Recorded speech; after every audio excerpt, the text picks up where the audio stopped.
I'm very excited to welcome in Jackson Jeffcoat, star defensive end of the Winnipeg Blue Bombers, a Dallas guy. His father, Jim, a Cowboys star. I got to think, Jackson, that you're still a big Cowboys fan. It is your hometown. Can I start there? How are you feeling about Sunday's game? I'm actually in Dallas at the moment. I'm going to be going to the game. Unfortunately, I can't say I'm a big Dallas Cowboys fan. Well, Not anymore. You didn't. I'm sure you have your own reasons. Played for the Seahawks, Redskins, and Browns. We still will get into the game, but what's Dallas going through right now in advance of the biggest game in a while in the Big D? I mean, everybody seems really excited up here. So everybody seems like they're ready to go. I think they should win. If they don't, it's going to be real sad for the city. They need to get a playoff win. That's huge for the city. They absolutely do. There's no doubt, and the world will stop. That's my team. So late Sunday afternoon, the world will stop for me to watch it. Jackson, this is what I'm itching the most to ask you. Willie Jefferson, longtime close personal friend of mine. You two are the bookends on that Winnipeg defensive line. But he's jumping around all the time. He's doing all the interviews. You're just the quiet guy going about your business. What is that friendship like between the two of you Texans over there in Winnipeg? We have a really good friendship, actually. When I get back to Austin, we're probably going to get together. He's got a new little puppy that he got for his daughter, and I have two little dogs as well. We're going to get together and probably go on a little dog play date with the dog. So we get together whenever we can. We train together. We've really gotten closer these last couple of years being together, and it really started because of him.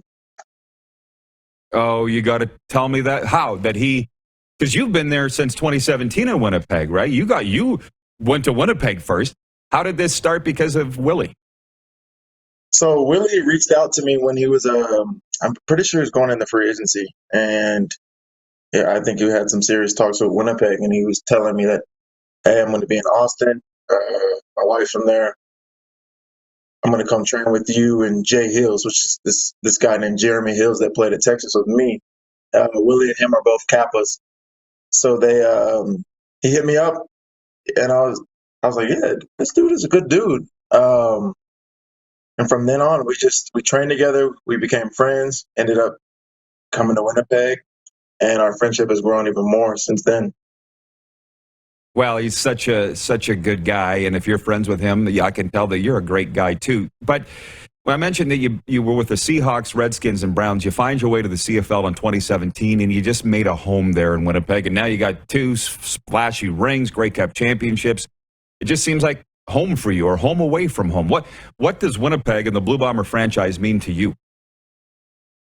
Man, it means a lot. It means I got a lot of love for the city of Winnipeg, just because me coming from the NFL, not knowing what was going to go on, and when I come to Canada and going into a situation like that where they embraced me, just seeing the culture that was in place before I got there and how we've grown it over the years. It was they had the blueprint. They just had to get the guys in there, and it's just been special to me to go there. A lot of people look at Winnipeg and are like, "Oh, that's not a great place, not a fun place to go," but it is what you make it. And I don't need the big city. I don't need all the fancy stuff. I like to chill. So it's a good place for me. Good place to eat. Lots of good things to do as far as like going out and getting on the river or anything. It's just I just enjoy it. Now I don't know how people enjoy it right now. I don't know if I'm ready to deal with the cold now. But other than that, it's a great place. Yeah, hence why I'm in Boca Raton and you're in Dallas, Texas. I'm not big on Canadian winters. They want to ask you about your pick on Tony Romo. Let's talk about that. Yeah, my pick on Tony Romo. You can see me, right? Yes, sir. Okay. That was crazy. This is a crazy story. So when I was at Washington, I got to start that game against Dallas when they came to Washington, and super excited being a Dallas kid, being on the play against a team that passed up on me. They had a chance to draft me and didn't.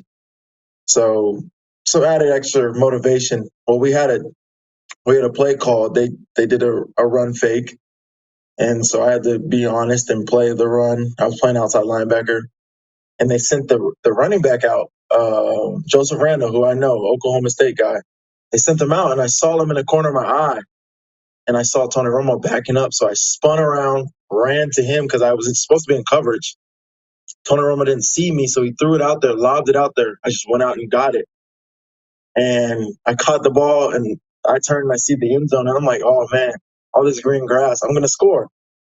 And Joseph Randall grabs on my legs, and I can't spin and get out. But it's pretty an incredible moment being a Dallas kid and being able to get a pick against the Cowboys. While you're talking, I was trying to real quickly look up your stats in the CFL. Doesn't look like you do have a pick in the CFL back in 2017. Is that my first year against Montreal? Yeah, okay. Tell me about that pick. Well, that was just a pick I dropped in the coverage. I forgot who was playing quarterback for Montreal at the time. But I dropped in the coverage in a spot that quarterbacks wouldn't know that I would be dropping because I showed like I was rushing, drop back, just was in a blind spot or in a spot that he wouldn't see. So he tried to throw it to his receiver. I'm standing right there, so I catch it one hand and spin around. And obviously my return skills weren't that great, so got a couple yards and I was down. But got it back for our offense, and I think they were able to score. Yeah, well, you guys aren't used to that situation, but my guess is it might have been Tanner Marsh, or maybe it was Johnny Manziel. Who knows? Well, you would remember if it was Manziel, but they've had a million quarterbacks. Yeah, I would remember for sure. It was what's his name? He played. Well, I think we had signed him in the offseason, and he ended up retiring. Yeah, I think he played at South. He played in Montreal. He played where else? I'm having a hard time remembering his name. I see his face and everything. I'll look it up. Eric Thomas watching on YouTube says Jackson is an outstanding individual. Happy he represents the best league in professional sports. John Ohm in Winnipeg says Jackson Jeffcoat is top class on and off the field. Jeff, the Stamps fan watching in Calgary, wants to know who you feel is the best offensive tackle in the CFL that you've gone up against. Best offensive tackle in the CFL that I've gone up against? That's a good question. I think the best Canadian guy that I've gone against is probably Manziel. He's one of the best guys that I've gone against. Ultimate competitor. He's fun to play against. He changes it up. He's fun. To be honest, I haven't played them in games, so I'll give who I've played in games. But Yoshi and Stanley, our two right and left tackle, they're incredible. They're fun. I mean, they make a game easy when you go against them every day. So yeah, they're people that I really enjoy going against, and I think they're obviously the best. And I don't know if that's a biased comment or just the truth, but I think it's the truth. No. There's another guy that I enjoy going against. I didn't get to go against this year. It's Derek Dennis. I see he just signed at Calgary, so I'm excited that he's back. Will be excited to get to go against him again. I wondered if the Bone Crusher was gonna make your list. By the way, the podcast Rouge Radio is watching, and they say it was Darian Durant that you picked in 2017. Darian Durant, that is the name. Thank you. Go. I knew that our viewers would rally, Jackson. Hey, listen, we got to run because Chris Cyborg's coming on next, and I do not want to keep her waiting.